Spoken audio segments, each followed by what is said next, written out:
Hello दोस्तों, जय माता दी। दोस्तों, नवरात्रि के बाद में जो चावल होते हैं, जो जवारे होते हैं, जो जोत की बत्तियां होती है, जितनी भी हम नवरात्रि के समय में सामग्री चढ़ाते हैं, उन सब का क्या करें। हमें गलत तरीके से नदी में विसर्जित नहीं करें, अन्यथा इसका हमें लाभ नहीं होगा। इस वीडियो को देखने के बाद आपको पूर्ण रूप से समझ में आ जाएगा कि सामग्री का क्या करना चाहिए। भक्तों, देखिए भक्तों, आप में से अधिकतर जो लोग हैं नवरात्रि में बहुत सारी गलती कर बैठते हैं। 9 दिन तक आप माता रानी की खूब पूजा पाठ करते हैं और भक्तों, माता रानी की पूजा करने के बाद जो चावल होते हैं, जो श्रृंगार का सामान होता है, हम अगरबत्तियाँ होती है, भस्म होती है, जो श्रृंगार का सामान होता है, जो देवी सिक्का होता है, यह सब नदी में जाकर विसर्जित कर देते हो। भक्तों, यही सबसे बड़ी मूर्खता है। सारी जानकारी इस वीडियो में मैं आपको विस्तार पूर्वक बताऊंगी। तो जब भी हम माता रानी की पूजा करते हैं तो हम उन्हें श्रद्धा से चावल, फूल और सिक्के अर्पित करते हैं।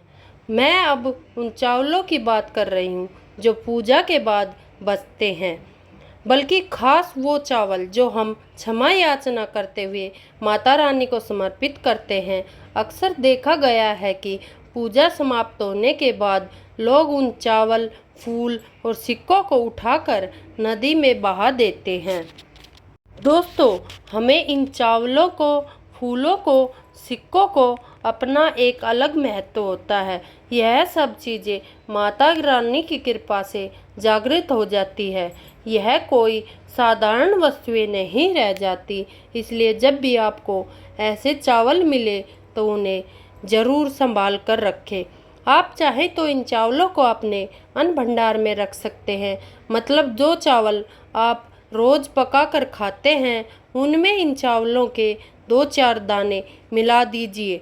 कुछ चावल अपने धन के स्थान पर रख दीजिए। जो फूल पूजा में चढ़ाते हैं उन्हें सुखाकर अपने पर्स या तिजोरी में रखिए, और जो सिक्के माता रानी को चढ़ाए गए हैं तो उन्हें भी अपने पर्स या धन पेटी में रखें। इन सब का बहुत बड़ा लाभ होता है।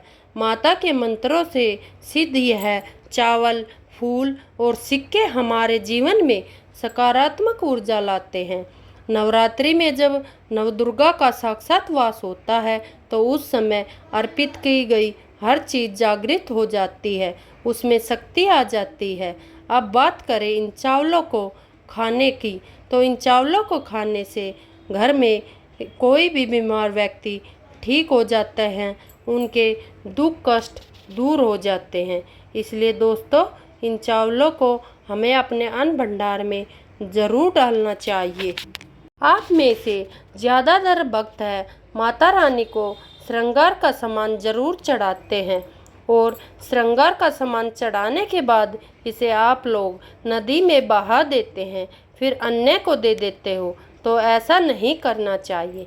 जो श्रृंगार का सामान आप चढ़ाते हैं माता रानी के लिए, 9 दिन के बाद इस श्रृंगार के सामान को आपको घर की शादीशुदा महिलाएं हैं उन्हें देना चाहिए। इससे अखंड सौभाग्य की प्राप्ति होगी।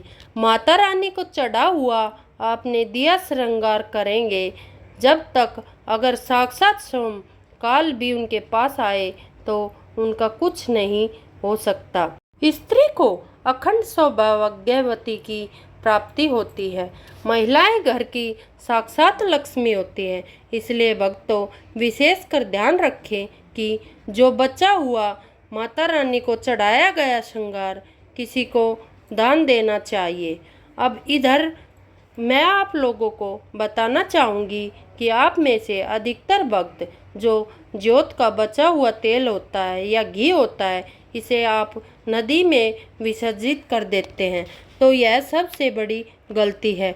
जो ज्योत का बचा हुआ घी या तेल होता है, वह चैत्र नवरात्रि में जो ज्योत आप लोग जलाते हैं तो क्या होता है, 9 दिन तक ज्योत जलने के कारण ज्योत में जो घी तेल होता है भक्तों, जब कोई भी चीज़ जागृत अवस्था में आ जाती है तो उसका असर भी उतना ही गहरा और प्रभावशाली होता है कि आपने देखा होगा कि हर मूर्ति की पूजा नहीं होती।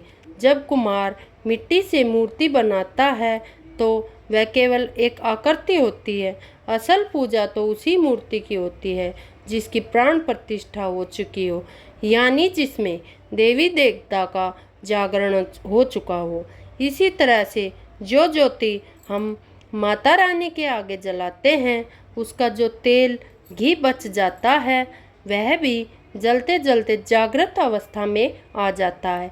अब यह तेल कोई आम तेल नहीं रह जाता, इसमें माता की कृपा समा जाती है और इसका उपयोग बहुत लाभकारी हो सकता है। अगर आपके शरीर में दर्द रहता है, सिर में भारीपन है, पैरों में थकान रहती है या आपको ऐसा लगता है कि आपको कुछ हो गया है, तो उस स्थिति में इस तेल का उपयोग बहुत कारगर होता है। आपको बस इस तेल की मालिश करनी है, अपने शरीर के कुछ हिस्सों पर लगाना है। इससे आपके शरीर के सारे कष्ट दूर हो जाएंगे और आप हष्ट पुष्ट और स्वस्थ हो जाएंगे। तो अगर आप नवरात्रि में अगरबत्ती जलाते हैं फिर या गोबर के कंडे जलाते हैं या फिर आप माता रानी के लिए जो भी चीज़ों को जलाते हो, तो भक्तों भस्म का क्या करना चाहिए।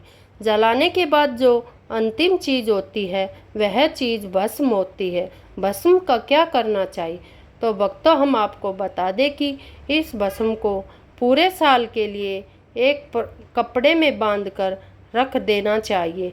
जो अगरबत्ती की भस्म है या गोबर की भस्म है, क्योंकि माता रानी को हम जो कच्ची धूप जलाते हैं उसकी भस्म भी काफ़ी सारी हो जाती है। हमें इसे नज़नी में नहीं बहाना चाहिए। बाकी कम से कम आपको एक साल के लिए इस भस्म को अपने पास ज़रूर रखना चाहिए। जो भस्म होती है उसका क्या करना चाहिए, अगरबत्ती की जो भस्म होती है इसे पूरे एक साल के लिए आपको बचा कर रखना होता है और इसे थोड़ी थोड़ी आपको खानी होती है। अगर आप चाहते हैं कि आपकी अध्यात्म उन्नति हो, आपको प्रगति हो, तो थोड़ी थोड़ी मात्रा में खाना शुरू कर दीजिए।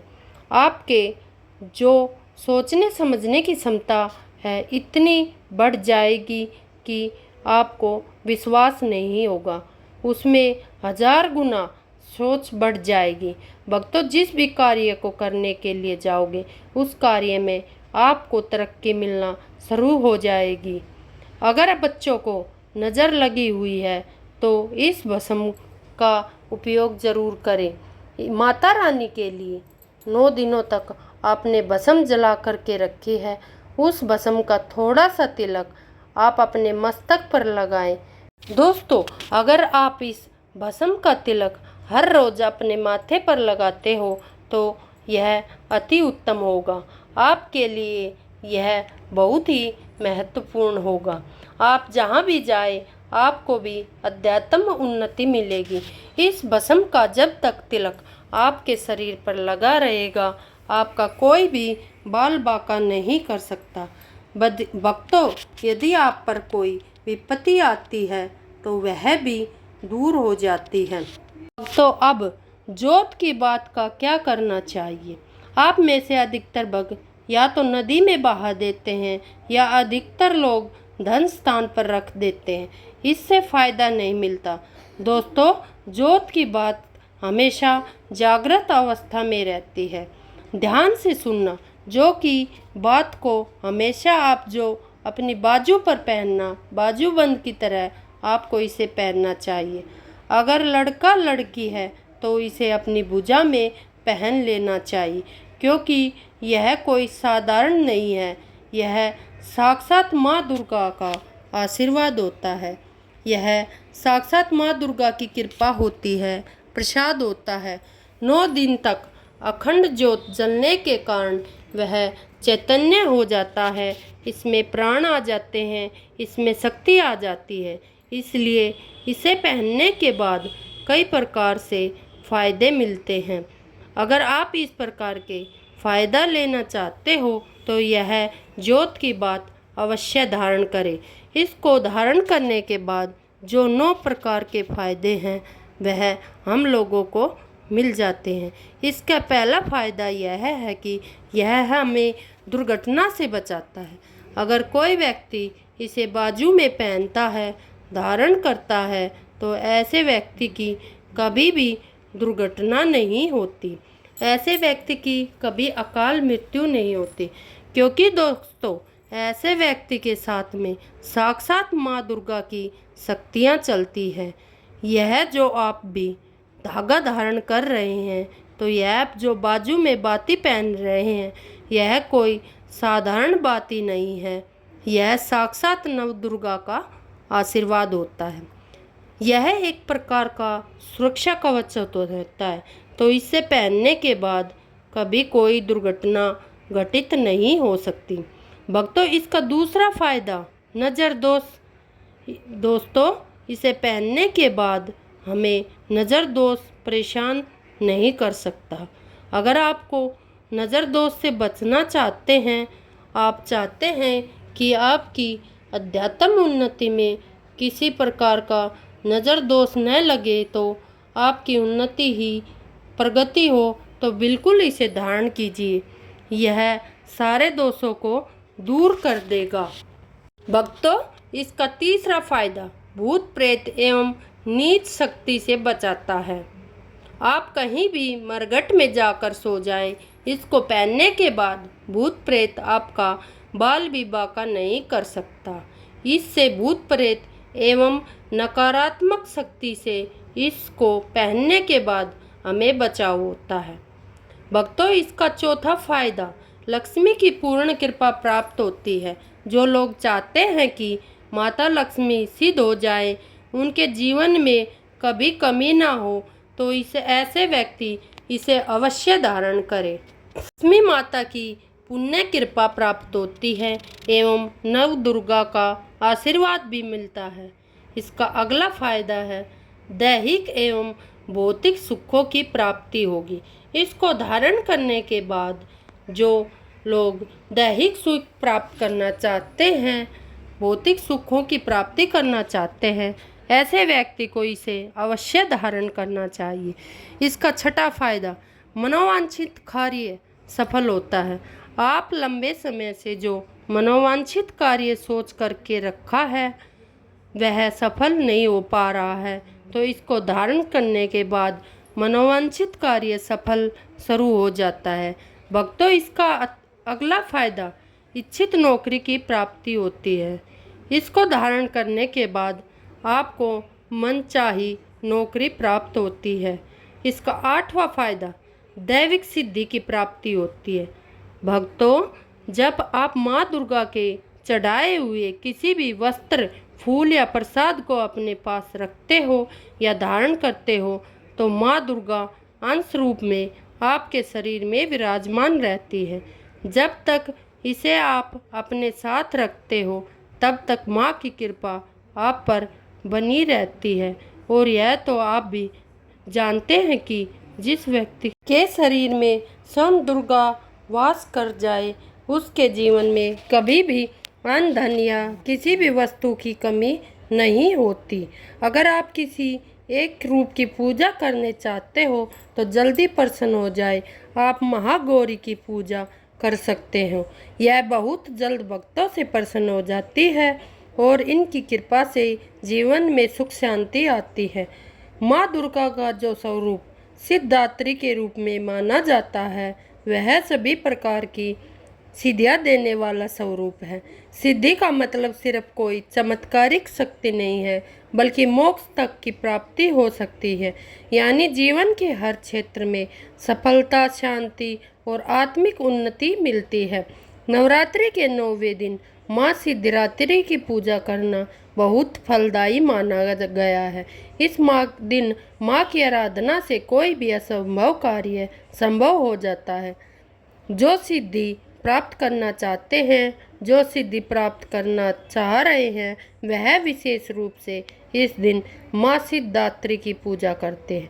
माँ न तो किसी में भेदभाव करती है, न किसी को कम या ज़्यादा समझती है। चाहे कोई असुर हो या मानव हो, या कोई जाति हो या धर्म हो, सभी को समान रूप से अपनी कृपा देती है। इनका जो बीज मंत्र है वह है सिद्धात्री नमः। अगर आप सच में सिद्धियाँ प्राप्त करना चाहते हैं, आपके जीवन में चमत्कारी बदलाव देखना चाहते हैं, तो इस मंत्र का जितना हो सके जाप कीजिए। इस मंत्र का जाप करने से 8 प्रकार की सिद्धि प्राप्त होती है और 9 प्रकार की निधि प्राप्त होती है।